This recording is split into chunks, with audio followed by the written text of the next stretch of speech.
Hey guys, what's up? I'm in a bathrobe. The day's over. It's 11 p.m. right now in Paris as of the time I'm making this. You see the stuff I do for you guys. You guys said you wanted travel content. Here you go. Okay, I don't know what this is gonna look like. I've never done it. I hope you guys enjoyed. If you like it, leave a like. I'm gonna sprinkle in some basketball talk because I've traveled quite a bit over the last couple of days, and I was watching basketball games while I was traveling. So I did see some stuff. But like, comment, subscribe. It's your favorite NBA Yap artist.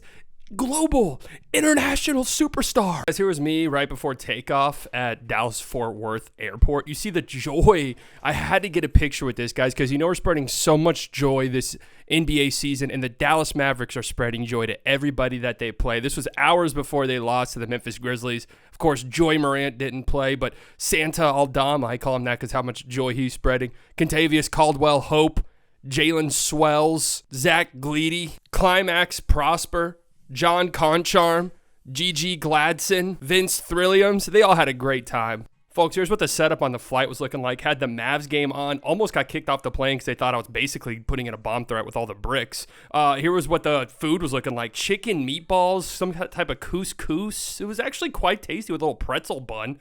And then this little chickpea salad, I actually quite enjoyed. Of course, we had red wine, and there I am drinking it. Look at that. Delicious. Yep. Look, what is that? I have no words for what I'm witnessing on the screen. Of course, I couldn't enjoy it too much because the dumbass in front of me had his seat back all the way. Guys, landed in London. I'm at the airport. What do you see? English breakfast. What do they got right there? Beans and toast, mate.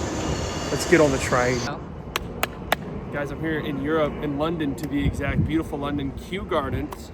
George III lived in here. It is an old building, guys. And believe it or not, I actually had to research this because I couldn't believe it. The neighborhood Walmart off of Independence in Alma in Plano, Texas was loosely designed based off of this building right here. Could you believe that or not? I couldn't believe it. I'm so excited to be here in Paris and in London, and then I'm going to Paris. Europe's the best country in the world.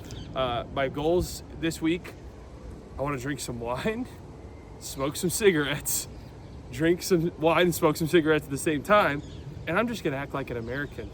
Too often I try to fit in. Bonjour, s'il vous plaît, mademoiselle. I'm just going to be an ignorant American this time around. Okay, folks, here I am on the flight to Paris, which hilariously enough is only 45 minutes long. Spent more time in the passport control line after landing than I did in the air. But it did give me some time to watch the Jazz and Lakers game from, I guess it's last night, right? Some thoughts on it. I'm just still not convinced this Lakers team's good, bro. I know they won the game. I'm just still not convinced of it. Is Luka's three ball gonna get better? I'm assuming it's going to, right? But no, I'm actually, my big takeaway from any time I watch the Jazz play is, one, damn, Keontae George, like, low-key looks pretty fucking good. And these type of guards, you never know. I had some stock in Keontae George Island during his rookie season, but last year I hated what I saw from him. This year, though, I'm loving it. He's playing with a ton of confidence, and that three ball looks fantastic. Lauri Markkanen wasn't like his best game or anything like that yesterday, but it's games like that where I'm like, dude, this guy could still shift the balance of power in the Eastern Conference. I think that Anthony Davis and Lauri Markkanen, two forwards who might get traded. I guess Lauri could play the three, fours, fives, whatever. Two forwards, versatile forwards that could get traded between now and the deadline. I think those two dudes could legitimately swing the balance of power in the Eastern Conference depending on who could get them. Lauri Markkanen is just such an additive player that it'd be really interesting to see what it looks like. You know, obviously we saw him on the Cavs be a three, and he was pretty good there, but he's the number one in Utah. He's a fine number one. I don't think he could be the number one on a great team, but if he's the second best guy in the Pistons, like, that's a great basketball team. I don't know. These are things I think about whenever I'm in Paris because I'm not a normal human. And I just want to say, when I mean the Pistons could be a great basketball team if they traded for Lowry, I think they could win the Eastern Conference. That's what I mean. Folks, we are in Paris, France, Paris. It's quite nice, actually. Raining, a little bit cold. I like that, though. The City of Light is what they call it. And it is light. You want to know what else is a spot of light in an otherwise shitty situation? Con Knipple. Another fantastic game for him. What is it now? There's some stat out there, and I'll put it up on the screen, that he is the youngest player to average whatever it is he's averaging over a 15-game span on 55, 40, 90 splits. I mean, absolutely insane what he's doing. He's got the most three-pointers made by a rookie in the first 17 games of his career by a metric fuck ton. He's like fourth in the league in total three-pointers made.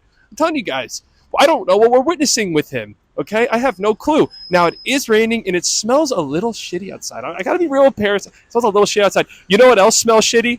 JJ McCarthy. This guy's fucking terrible, man. I call him Nine. Not Nine, Nine, the German version, because that's all I say when I watch him. 999. And he's also a Nazi, basically. He's actually worse. He's actually worse than a Nazi. He's terrible. Guys, I just want to apologize. Just landed, just got to the hotel after an hour-long train ride, a glass of wine. I didn't mean to say that. But as a Justin Jefferson fantasy owner, I mean it. I meant every word. Fruit. They don't have fruit in America, man. Look at me wearing, when you have an umbrella, guys, there's probably about 50 to 60 aura points added just for the umbrella alone. That looks marvelous. You know what else is marvelous? Shai Gilgeous-Alexander. What a game he had against the Portland Trailblazers. Watched it on the flight to Paris. 40-minute flight. What the fuck? It's crazy. Spent longer at the airport than in the air. Holly jolly.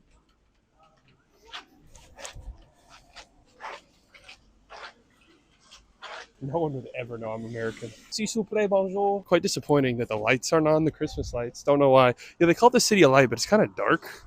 Nobody wastes energy like us Americans, so it's a little bit of a culture shock thing, but I think it'll be okay.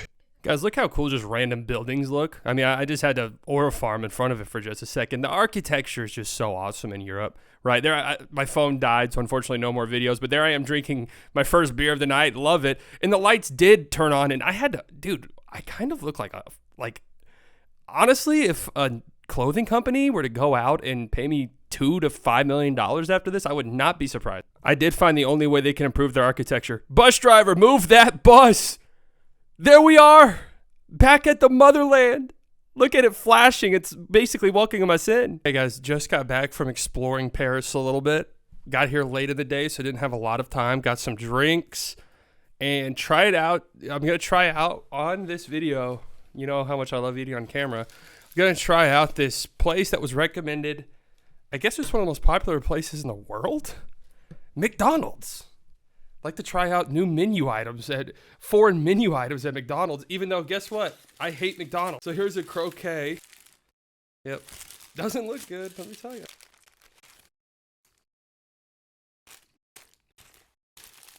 Tastes like a ham and cheese sandwich. Should I turn on this light? Look at this, guys. And then this burger thing. It has some special sauce on it. Some French type of concoction. It's actually quite nice. I gotta be real. I'd actually put that up there with the best burger I've ever had at McDonald's. I can't believe I'm saying that. Guys, I hope you enjoyed this travel vlog. I don't know what it looks like. Hopefully it's good. Hopefully you guys like it. They'll get better as the week goes on because I've really just been traveling the last 2 days and I do have like a full week of plans moving forward. So the content and the stuff going on will be much better. Like I went within like a half-mile radius of my hotel room today in Paris.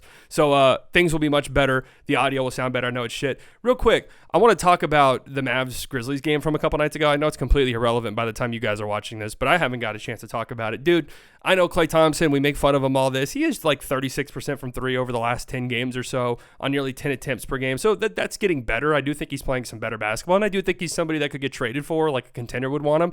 But, like, dude, the Grizzlies are pathetic. Like, I'm sorry to say it, right? I'm sorry to say it. Like, I usually don't like talking about teams in that way, but that Santa Aldama play, and I call him Santa because he was spreading joy all over the court on Saturday night, but that Santa Aldama play was 100% dirty. That was a dirty play on Cooper Flagg. It should have been a flagrant. I don't know what he was doing. Klay Thompson missed the shot, sure, and Klay Thompson chirps and all that, and I get Klay Thompson called Jaren Jackson Jr. a bum a few years ago, but that's actually funny because he is a bum. He's an overpaid bum. Like, just call it what it is. And John Morant on the bench talking shit after the game, right? Like, I get it. It's all fun talking shit and stuff, but like, there's a difference between like friendly shit talking and then after a game going up and pointing at someone's face and calling them a bum. Like, that goes a little bit beyond it, in my opinion. And it's like, dude, it's not overstating it to say you've been one of the most disappointing players in the recent history of the league. So, like, get it together, dude. Like, we're only weeks removed from you saying you don't have joy playing basketball anymore because you're not shooting as much as you want. Like, get it together. This is such an unserious team, and it does piss me off. So I got to stick up for my guy Klay Thompson because, yeah, he's a super frustrating player and all, but you know what? I support him.